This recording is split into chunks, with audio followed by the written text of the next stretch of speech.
Hey, what up, guys? It's me again, and welcome to the This Is My Moment podcast. Just like always, we love to see you smile. We love meeting new people, and today's gonna be no different. Let's go get it. There ain't no stopping it, this is my moment. Join the movement, we bringing people together, bringing positivity, making changes for the better, cause it's all about... Today, I got a guy on the line with me from the south coast of England. I told you guys at the end of last season, this shit's gonna be crazy. And this is just making my wishes and my dreams come true. This is my moment. We're in the building. Introduce yourself to the family. I'm Sean Parker. I'm a writer and an artist, and I specialise in culture and justice reform. And I'm very delighted to be invited onto your show today. So let me ask you a couple questions, man. I saw that reading up on you, you got into like a lot of trouble early as a kid. Is that kind of true? I have had a chaotic life at times, but Yeah. as a kid I was quite kind of well behaved. But Okay. I have a stammer, and that stammer can lead you to some blocks in life, and I think that gives you an urge to kind of to sometimes fight a little bit against the system and things like that. Oh, okay. Let me ask you this then, man. So how, when you was going through that time, right, with your stammering, trying to navigate through it, what kept you positive? What kept you resilient? What kept you pushing forward, man?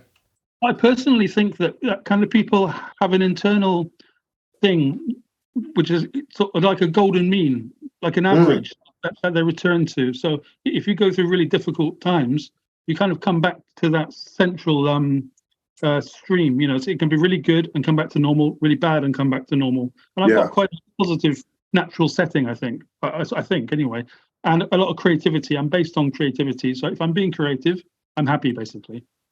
When you started implementing that positivity into your life, right, when you realized that you had it, what point in life were you at? Because a lot of times what I've noticed that a lot of the things that you have inside of you, you don't know right away, right? You have to go through some things to find out that you are a more positive person, or that you are resilient, or that you are someone that is someone that you're not. You have to grow into that person. At what point in your life did you realize that you had it? It's a difficult question, isn't it? But a very interesting one. I suppose after my dad died in 1997, when I was 22, I started to kind of drink kind of quite a lot. And I split up from my ex-wife. I had a very, very kind of early wife situation, and we broke up because of the drinking, because of the grief. And in that process, very bumpy for years and years, but you start to realize that you are who you are and what you want to do. And it can involve being a little selfish or looking selfish. It feels like you're just doing your own thing, but you start to focus your view and to knuckle down, as we say, into doing what you have to do. So I suppose it was the death of my dad really is the answer to that. Like I was talking to you earlier, my grandfather, right? That was my guy. And when he died, I found myself going through moments where I still think about things that he said, right? And I still think about those moments, right? And think about not wallowing in the misery, but remembering the joy that he brought to me. What was going through your mind as far as growing into the person that you wanted to be, or building up who you were when your father passed, man? What was going through your mind, man? I haven't thought about that for so long. Really good question. He had been quite done down in the family because he had some problems. He was a controlling man. Right. And though I loved him, because you love your dad, and he's intelligent and funny and all those things, but he also had this other side of being controlling, which I heard about from my mum. So after someone's gone, you don't want to talk badly about them, but people around you can be talking badly still. So you try to just either ignore or to hold them to yourself, don't you? And go, whatever his problems, still my dad, and I've still got all these good things from him. Right. And you process it that way, I guess. Yeah. You're right. My father, he's not passed away. He's still living. He's kicking, man. But for years, I held animosity and grudges, right? And I didn't talk to him. I didn't tell him I love him. And once I started growing up, right, and becoming my own man, I realized that a lot of times what you see is not always what you get. Sometimes they have their own issues, and I think as kids we have different expectations, but then as we grow into adulthood, we have expectation management and understand that our parents are just people just like us. And I didn't and I don't waste words, because today you may be here and tomorrow you may not be, and I want to always make sure that the last thing I tell you is what I want to be the last thing I tell you, right? If that makes any sense. So when you were going through your trouble, man, did you have a support system around you? And I know that you said that you started drinking heavily, and that's always a go-to for a lot of people, man. I drunk a little bit on occasion on my low times. But what about your support structure? Did you have people around you that was helping Sean out, man? The answer to that question is no, I didn't. It was rough. I started to have kind of panic attacks because of the drinking, and then that turned into a kind of depression, a very dark place. We're talking 25 years ago now, so it's easier to look. Yeah, of course. And the fact is that I didn't have a lot of friends. I'm not massively into a huge amount of friends. I like a couple of good ones, but there really wasn't anyone around because I'd split from my wife, and my dad was gone, and my mum was around the corner. I love my mum, but she was with my stepdad, and it's kind of, you don't want to impinge on their thing, sort of 22, you want to get on. So I was doing it all myself, and I didn't have the words to tell people I'm having a mental breakdown, which is what was actually going on. Oh, man, it's crazy. Kind of panic attacks every day is that, isn't it? I mean, it's really, really heavy stuff. When you were having these panic attacks, right, Sean, man, like, did you feel them coming? Like, what was your mental health like at that time? And once I'm gonna ask you this, and then I want to bring it a little bit closer to 2023, because you got some interesting stuff I want to touch on. But a lot of people don't talk about mental health, right? A lot of people don't realize that being mentally strong can actually help you physically, or mentally weak and having those breakdowns start to break down your body. It's just part of what it is. At that time in your life, right, what was your mental health like? An absolute mess. But because I'm a guy, we are guys, we tend to be in the cave to protect ourselves, how we feel. That's got a value to it. That does have a value. But also you need to express exactly as you're hinting towards, doing what we do, what we're doing at the moment, communicating about how these things actually are. Because the rates of suicide for men around the world is terrible right now. So what we're doing is incredibly valuable. Answering your question, it was a terribly hard time. And when you're having panic attacks or you're edging towards this depression because you're expecting them, so you're fragile all the time. You don't trust your mind. So you're like, what could I do? And that kind of fear, and the fear that brings all the time, is just so weakening. You can pretend to be strong. You might not have anything happening sort of physically, but you're always convinced you're going to have a heart attack because your dad died of a heart attack, or something's about to fall you. And when you're drinking that heavily and going in and out of drink, you're just you're not as in control as you are when you get older, as we are perhaps more now. When did you make that change, man? When did you make that change from that weak mindset to right now? I saw that you're an author, you're an editor, like you're doing a lot of great stuff, man. And to me that shows not just adaptability, but change and growth, right? Because you could have easily stayed in that drinking, in that negative atmosphere, in that negative environment, but obviously you didn't. What did you do? Yeah. And the whole time I was still making and still on the inside thinking it's going to get better, because there's a core of yourself which goes, I'm still here, just about, this is the worst thing in the world, but things might get better. You trust into that.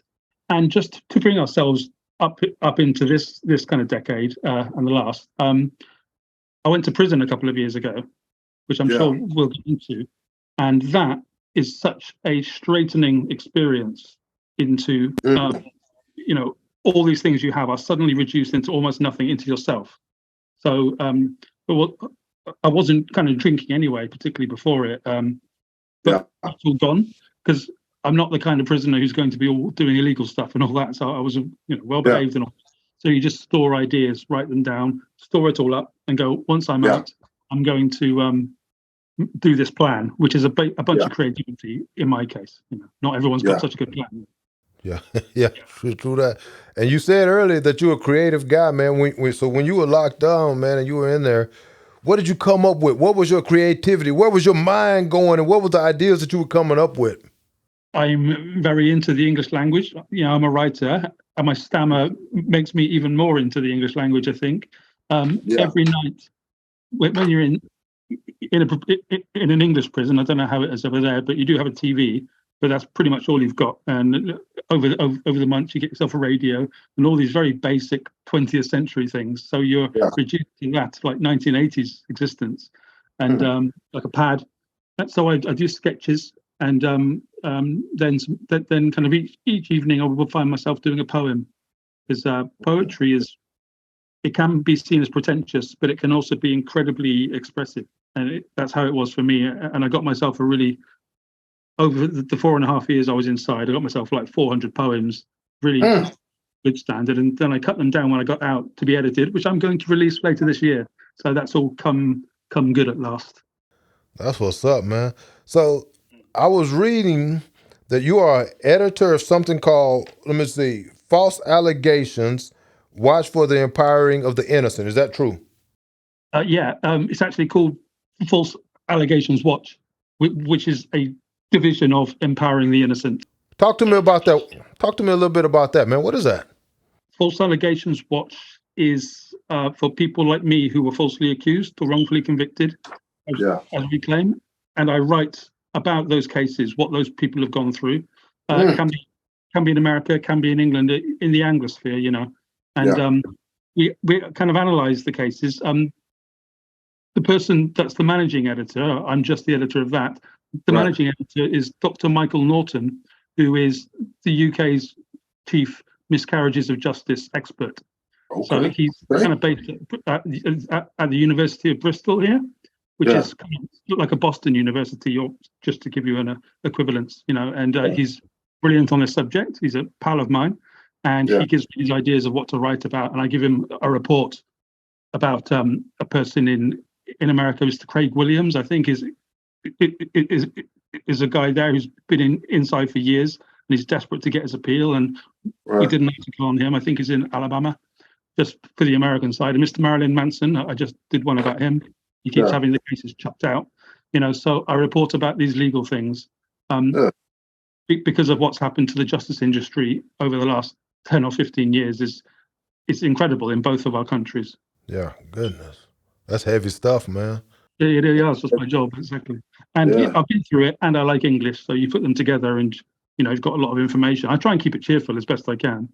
Let me ask you this: How do you approach something like that, right? So when you're looking at these guys and you understand from experience what's going on, what direction do you go as far as getting a story like that written up, man? Because I'm a multimedia guy. When I was in the military, I wrote stories and I took photos. That was my job in the military. I was an Air Force photographer, public relations.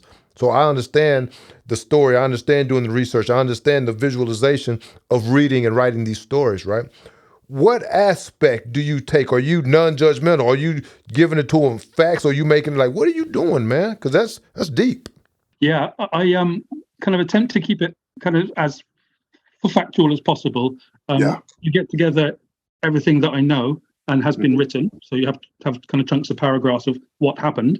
Then you get what that person says, because they've usually got in touch with you, or kind of their partner or a friend or something, and you see what their side is. So you pull that in to the text, and then at the end of it, what we like to do on False Allegations Watch is at the end I give like an oversight opinion of what's gone wrong, how this is. Like Marilyn Manson has been done by the music industry and by Me Too, but it's the other end of Me Too. It's the really sort of cynical part where it's all about money. People are starting to realize this.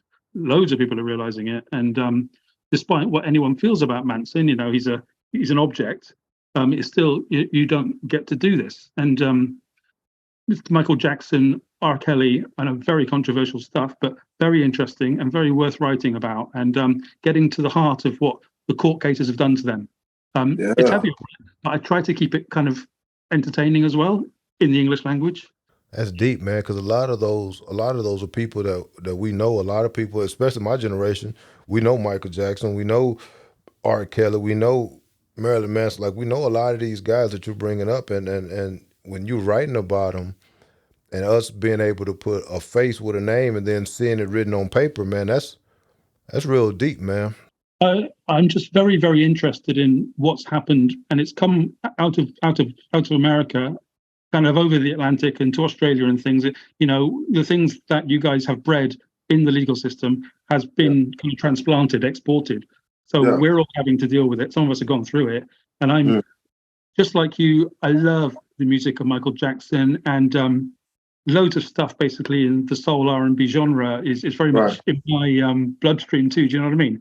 Yeah, I do. That's stuff I really, really care about too. And when I hear about an allegation, I want to get to the heart of it and to find out what's really gone on, and then to report back to my country, you know. When you're talking about that stuff, man, your face lit up. That means it's a passion. It's a passion in it. What's your passion? What, that fire that I just saw, Sean? What is that coming from, man? What is that?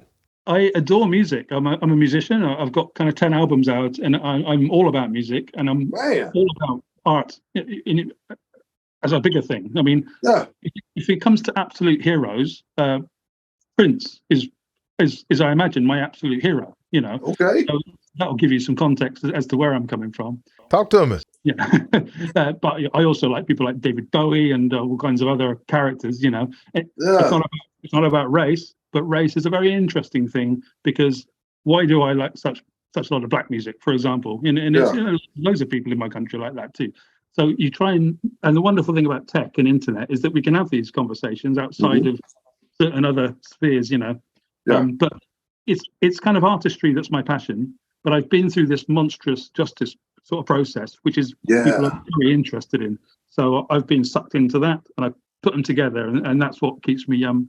Keeps kind of, you know, gets me to want to talk to you about that kind of thing. That's amazing, man. That's amazing. And you know what's funny, man? A lot of people may underestimate the power of music, though. Like for me, I put on my favorite songs, and I'm an old school guy, right? Like I love R&B, I love old school hip hop, I love bluegrass music, I love country music, right? I love it. I love it. And when I'm down on myself, right, and I'm having my bad days, and I think a lot of people misunderstand that because I talk about resiliency and positivity, that I'm always positive. And it's not always the case. I have a bad day just like everyone else, right? And when I go to work, and I may not want to go to work, and I'll ride, man, and I'll put the music on, right? And I just listen to the songs, and all of a sudden my mind changes, my attitude changes, I'm smiling. People are looking in the car because I'm riding and I'm singing, right? And I just feel better. And I think that's what music does to me. And obviously it does the same to you, because you started smiling, man. You leaning up to the camera, man, you getting it. So, so I got a question for you. You said that you're getting ready to put out a book of poems. Is that correct? That is correct. Okay. So when is it coming out, and what's the name of it? Is that released? Can you release that to me? It's not that kind of far down the line, because I've just actually released another book about a month ago, which I'm kind of promoting at the moment. Okay, talk to me about the one you just released then. Because I see, if you excuse me, and maybe I'm wrong, it says that you have 8. Did you write 8? Yeah. Okay, so talk to me about the one that you just released. That is Compelling Speech, it's called, The Stammering Enigma. Where can we find that at? It's on Amazon, naturally. If you look up Compelling Speech, Sean B.W. Parker. Gotcha. Then it'll be in there, and it's obviously available in America. And that's about stammering, and about how kind of culture sees stammering, how it deals with it. And did you know that Marilyn Monroe had a stammer, for example? Almost nobody knows that. And Mr. Joe Biden, your current pres, has one too, which that's part of the reason that he makes his mistakes, his gaffes, as they call it over here. Is big stammer. And I kind of go into all that kind of thing in there. So it's not really about how to feel better. Though there are parts of that in there, to be honest. No, there are. It's just more about the culture of stammering and how stammerers are seen.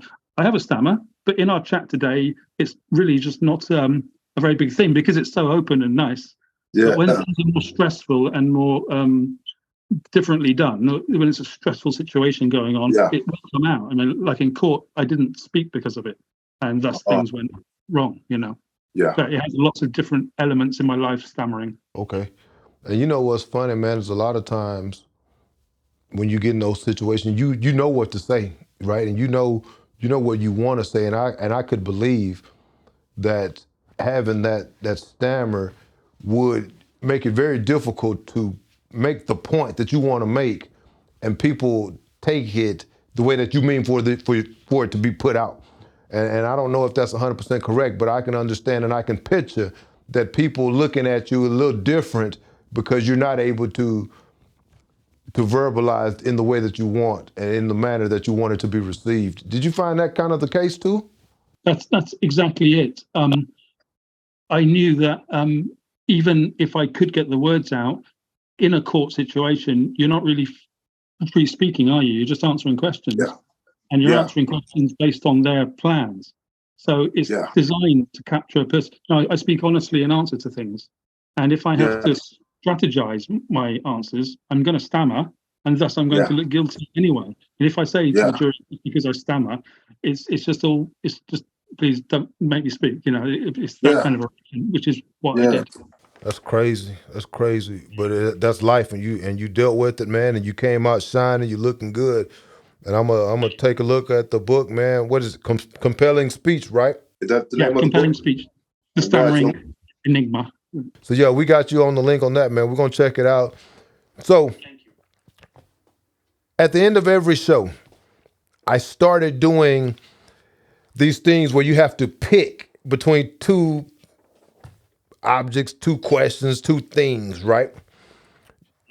And this is only for genuineness. I'm not gonna throw you under the bus. I'm not gonna give you no hard questions, right? But I am gonna make you think. I wanna see the genuineness inside of you, Sean. You ready to play? Okay. Here we go.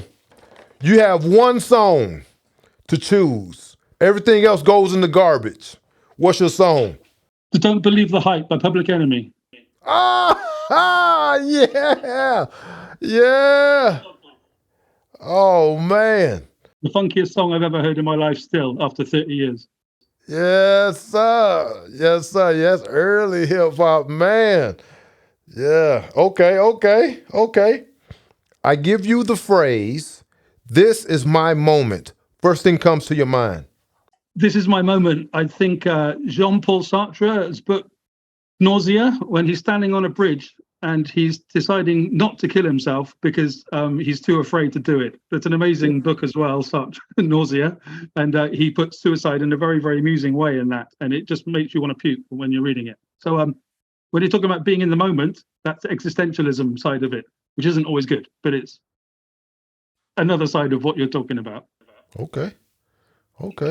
Man, I tell you what, man. This is season 2 for us at This Is My Moment, man. And we're just starting, and this was an amazing conversation. This was a very eye-opening. It was unique to what we do because I don't think resiliency has a face, right? Resiliency and planning and work and growth comes in all shapes and sizes. So it doesn't matter if you're over here or if you're over there. The way that you gathered yourself, Sean, the way that you picked yourself up, the way that you move forward past all of those obstacles. I don't believe in roadblocks, I believe in obstacles. You went through it, man, and you got through it, man, and you're doing a phenomenal job. So thank you for coming out. Thank you for hanging out with me. Thank you so much. I'm gonna take a look for your book. And again, man, from on this side of the water, Sean, appreciate you, brother. Don't move. I got to close out the show. Hey, guys, here's the deal. It doesn't matter how you start. It matters how you finish. Sometimes growth comes in different ways and in different forms, and you may not be ready for it in this particular form, but it doesn't mean it's not growth. Be ready to accept it, be ready to grow from it, and be ready to own it and move on. And at the end of the day, go get it! Join the movement, we bringing people together, bringing positivity, making changes for the better. Cause it's all about growth, all about success. We wanna see you rise.